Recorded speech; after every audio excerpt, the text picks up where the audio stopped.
పౌర్ణమి శుభ సందర్భంగా ప్రపంచవ్యాప్తంగా వ్యాస పూర్ణమి, వ్యాస జయంతి ఒక పరంపరగా సంప్రదాయంగా వస్తుండేటువంటి గురు పౌర్ణమిని పురస్కరించుకొని విజయవాడలో హనుమత్ దీక్షాపీఠంలో గురువారం రోజు ప్రారంభం చేస్తే మరి అంతటి పెద్ద కార్యక్రమాన్ని మన సిద్దిపేట అఖిల భారత శ్రీ హనుమాన్ దీక్ష సేవా సమితి ఇన్ఛార్జీలైనటువంటి శ్రీమాన్ నేతి కైలాసం గారు, పరమేశ్వర్ గారు, ఆంజనేయులు గారు, మరి అట్లాగే ఇక్కడ ఉండేటువంటి విభాగ ప్రముఖులు, కార్యకర్తలు, హనుమాన్ దీక్ష స్వాములు, మరి వీళ్ళందరూ కూడా ఎంతో వైభవంగా ఉదయం నుండి ఇక్కడ కార్యక్రమం చేశారంటే లోక కళ్యాణార్థం.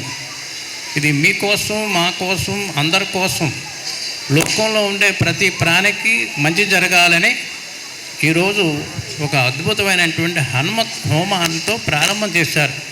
యథాశక్తి తదా భక్తి. మీ శక్తి కొలది, మీ భక్తి కొలది ఈ ఆరాధనలో మీరందరూ పాల్గొన్నారు. ఈరోజు గురు పౌర్ణాన్ని పురస్కారం చేస్తున్నాం అనుకున్నాం కదా. ఈ గురు అంటే అంధకారమైనటువంటి ఈ మానవుణ్ణి వెలుగులోకి తీసుకెళ్ళేటువంటి వాడే గురువు. ఎట్లా తీసుకెళ్తాడు? దాని ఉపాయం ఏంటి అంటే పూర్వం జగద్గురువులు అనేటువంటి వాళ్ళు మనకు ఉన్నారు. ఆ జగద్గురువులు ఎవరంటే జగద్గురు ఆదిశంకరాచార్య వారు, అలాగే జగద్గురువు అయినటువంటి భగవద్ రామానుజాచార్య వారు, జగద్గురువు అయినటువంటి మధ్వాచార్యుల వారు అనే ముగ్గురు. వీళ్ళు వివిధ అయినటువంటి సంప్రదాయాలే కానీ భగవంతుడు ఒకడే. ఆయనే శ్రీమన్నారాయణుడు, ఆయనే సదాశివుడు, ఆయనే బ్రహ్మ. అనేక రూపాల్లో ఉండేటువంటి వాడు ఒకడే అని వీరు ప్రతిపాదించి సమాజానికి అందించారు. ఎవరు ఇష్టమైనటువంటి దేవతని మనం ఆరాధన చేసుకోండి అన్నారు.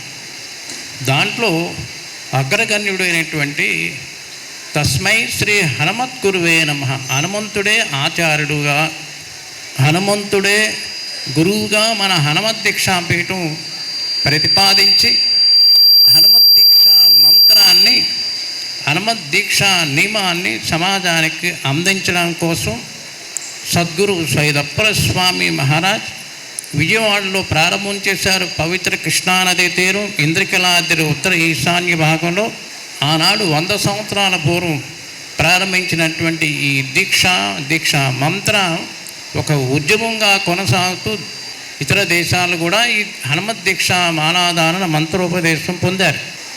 దీనికి ఈ సంవత్సరం గురు పౌర్ణమి పురస్కరించుకొని మనం చేసే కార్యక్రమం. ఈ మధ్యనే పోయిన సంవత్సరం గురు పూర్ణమికి అయోధ్యలో ఉన్నాం.